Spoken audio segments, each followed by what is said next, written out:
হচ্ছে মিরপুর 60 ফিট। কোন এই কই গেলা? ওই বউ, ওই ঢুকলা কই তুমি? আমার সোনা বাচ্চা, আমার গুলু সোনা বসে আছে এইখানটাতে। তো মজার ব্যাপারটা হচ্ছে যে হসপিটাল বন্ধ। এখন আমার বউ নাকি তার সাথে কথা বলছে, ঠিকানা নিল, সব কিছু নিল। যদি এটাই হয়ে থাকে, এখন ফোনও ধরছে না।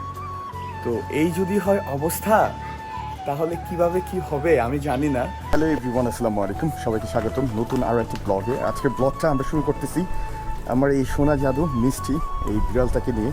সো এটা অলরেডি সিক, এই ঈদের টাইমে অসুস্থ হয়ে গেছে। তো বাহিরের ওয়েদারটা যদি তোমরা দেখো, বাহিরে অনেক বৃষ্টি হচ্ছে, আর এই বৃষ্টির মধ্যে তাকে নিয়ে যেতে হবে মিরপুরে। এই যে বাবা, তো তাকে নিয়ে আমার যেতে হবে মিরপুরে, যেহেতু সে সিক। আর আমাদের নারায়ণগঞ্জের যে হসপিটালটা, ওই ডাক্তার এখন আসবে না যেহেতু ঈদের টাইমে। এই যে এইখানটাতে কিছু একটা প্রবলেম হয়েছে তার হঠাৎ করে। সো এটার জন্য যাচ্ছি বৃষ্টির মধ্যে, বৃষ্টি ভেজা দিনের মধ্যে আমার যেতে হবে তাকে নিয়ে, যেহেতু আমি আমার প্রাণীটাকে খুব বেশি ভালোবাসি। সো তোমাদের মধ্যে কারা এরকম আছে যারা বিড়াল প্রেমী আছো, নিচে মেনশন করতে পারো, কমেন্ট করতে পারো। আর ডোন্ট ফরগেট টু শেয়ার। তো আজকের জার্নিটা বৃষ্টির মধ্যে তোমাদের সাথে শেয়ার করবো। অ্যান্ড আমার সাথে আমার ওয়াইফ আছে, ওয়াইফও যাচ্ছে। তো চলো যাই, যেতে যেতে আরও অনেক কথা হবে। অ্যান্ড আমার শরীরের কন্ডিশনটা বেশি একটা ভালো না, বাট আকাশের বৃষ্টি অনেকটাই বেশি, অনেক বেশি বৃষ্টি হচ্ছে। বৃষ্টিতে ভেজে যেতে হবে, কিচ্ছু করার নাই, কারণ ভালো যে বাসি তাকে কিছু করার থাকে না। তো চলো যেতে যেতে যেতে আড্ডা গল্প অনেক হবে। কই যেতেছো তোমরা? ঢাকা কই যাও? রামপুরে যাচ্ছ? আমিও ঢাকা যাবো, মিরপুরে। ঠিক আছে, এই যে বেরোচ্ছি। তো মিরপুরে যাব, ছোটো ভাইরাও যাচ্ছে। তো লেটস গো গাইস। তো আমরা তো ওইখান থেকে বের হয়ে গেছি, এখন বর্তমানে আছি হাইওয়েতে আর যাচ্ছি ঢাকা মিরপুরে। মিরপুর 60 ফিট যেতে হবে। আর বৃষ্টি ওয়েদার, আমি বৃষ্টিতে ভিজে যাচ্ছি যেহেতু আমার কিন্তু এখনও জ্বর আছে শরীরে। 102 দিন আগে 103 ছিল আমার শরীরে জ্বর, এখনও আমি সুস্থ হই নাই। বাট বিড়ালে যখন অসুস্থ হয়, আসলে নিজে চিন্তা না করে, যারা তোমরা প্রাণীকে ভালোবাসো তারা অবশ্যই এই ফিলটা বুঝতে পারো যে নিজের চাইতে একটা প্রাণীকে কতটা ভালোবাসা যায়, এমন একটা মানুষ কতটা ভালোবাসে। সো এই গল্পগুলোই আজকে হয়তো বলবো। যারা যারা জয়েন করছেন, হিট দ্য লাইক বাটন। আর ঈদ কেমন কাটলো আমাদেরকে একটু জানাইতে ভুলে যান না। আপনাদের ঈদ, কুরবানি কে কে দিয়েছেন, কুরবানির মাংস খেতে কেমন মজা, সেই ব্যাপারটা কিন্তু আমাদের কমেন্ট বক্সে কিন্তু আপনারা চাইলে লিখে জানাতেই পারেন।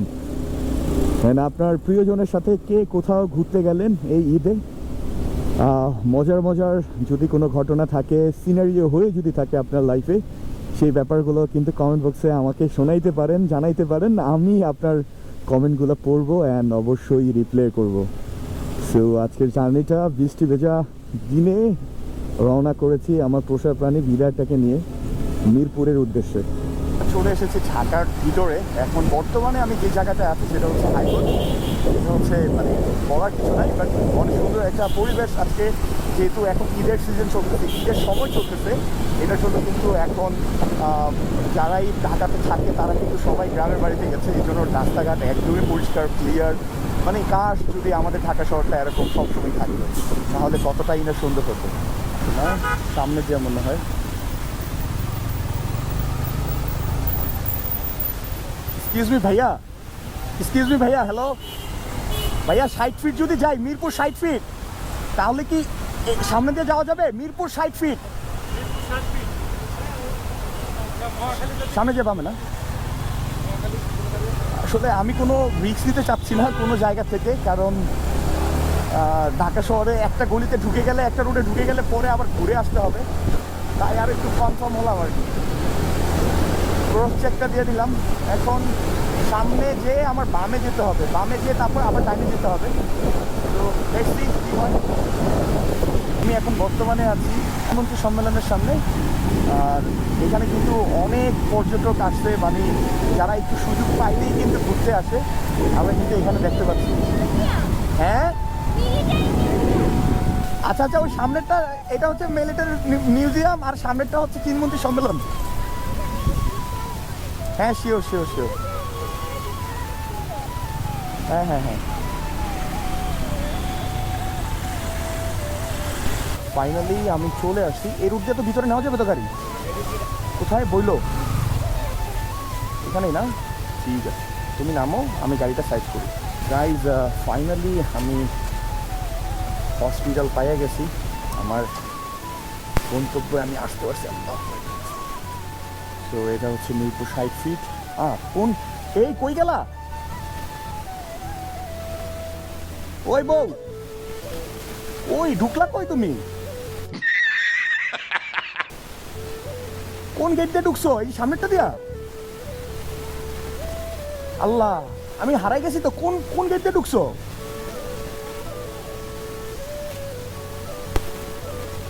ও আচ্ছা আচ্ছা, ঠিক আছে। আমি আমি আমি এটা গাড়ির চাবি টাবি লক টক কিছুই করি নাই। দেখো আল্লাহ, বউ আমার গেছে গা একাই। এই যে আমি আমি কিন্তু কুত্তা ভালোবাসি, দেখো। এই এই ডগি, উপরে কি করতেছো তুমি? কি করতেছো? নিচে নামো। তো তোমরা বলে ফেলো যে তোমরা কতটা ভালোবাসো তোমাদের বিড়াল ছানাকে, কুকুরকে। আমার কিন্তু কনভারসেশন ওপেন আছে তোমাদের জন্য। সো গাইজ, মজার ব্যাপারটা হচ্ছে কি জানো, এই যে এইখানে আমি আসছি, হ্যাঁ, আসার পর এই যে দেখো আমার গাড়ি আছে, আমার সোনা বাচ্চা, আমার গুলু সোনা বসে আছে এইখানটাতে। তো মজার ব্যাপারটা হচ্ছে যে হসপিটাল বন্ধ এখন। আমার বউ নাকি তার সাথে কথা বলছে, ঠিকানা নিল, সব কিছু নিল। যদি এটাই হয়ে থাকে, এখন ফোনও ধরছে না। তো এই যদি হয় অবস্থা, তাহলে কিভাবে কি হবে আমি জানি না। ও এখন ফোন দিচ্ছে তো ফোন দিচ্ছে ডক্টরকে, ডক্টর তো ফোন ধরতেছে না, ডক্টর ঘুমাইতেছে। এই শীতের মধ্যে, শীতের মধ্যে না, এত সুন্দর বৃষ্টি হচ্ছে, ভাই রোমান্টিক ওয়েদার, ডক্টর ঘুমাতে হবে তো। ঘুমানো দরকার ভাই, অনেক ইম্পর্টেন্ট। আমি যে আমার বউদের লয়ে আইসি এখানে, এটা তো মানে আমি আমি কি করব। তো এই হচ্ছে অবস্থা আমার। এখন অপেক্ষা করতে হবে, দেখি ফোনটা ধরে কিনা। থাকো ভাই। তোমরা নিচে লেখো বিয়া যে কত মজা, শুধু খাও না খাও। গাইজ ফাইনালি কিন্তু আমি চলে আসছি কেটের হসপিটালে। হ্যাঁ, তো আমার কাছে ভালোই লাগছে। যদি আমি তোমাদেরকে একটু দেখাই, সুন্দর মানে গোছানো। কিছুক্ষণের মধ্যে আমাদের বিড়ালটা দেখবে, আমাদের বিড়ালটা দেখা হয়ে গেলেই আমরা হয়তো বের হয়ে যাবো আর কি। আমরা বিড়াল দেখাইয়া আমরা বের হয়ে গেছি, কারণ ঢাকা শহরে অনেক বড় একটা জার্নি ছিল আজকের দিনটা। বৃষ্টি ভেজা, তারপর বিড়াল দেখানো আর ঘোরা, ওয়েদারটা খুব সুন্দর ছিল, রোমান্টিক ছিল। তো আজকের ব্লগটা আমরা শেষ করি। আমার ফোনের একবারে আমার ক্যামেরার চার্জ একদমই শেষ, যে কোনো সময় বন্ধ হয়ে যাবে। তো ব্লগটা কেমন লাগছে সেটা নিচে কমেন্টে লিখেন, আর আপনার ঈদ কেমন কাটছে সেটা কিন্তু অবশ্যই কমেন্টে লিখে জানাবেন।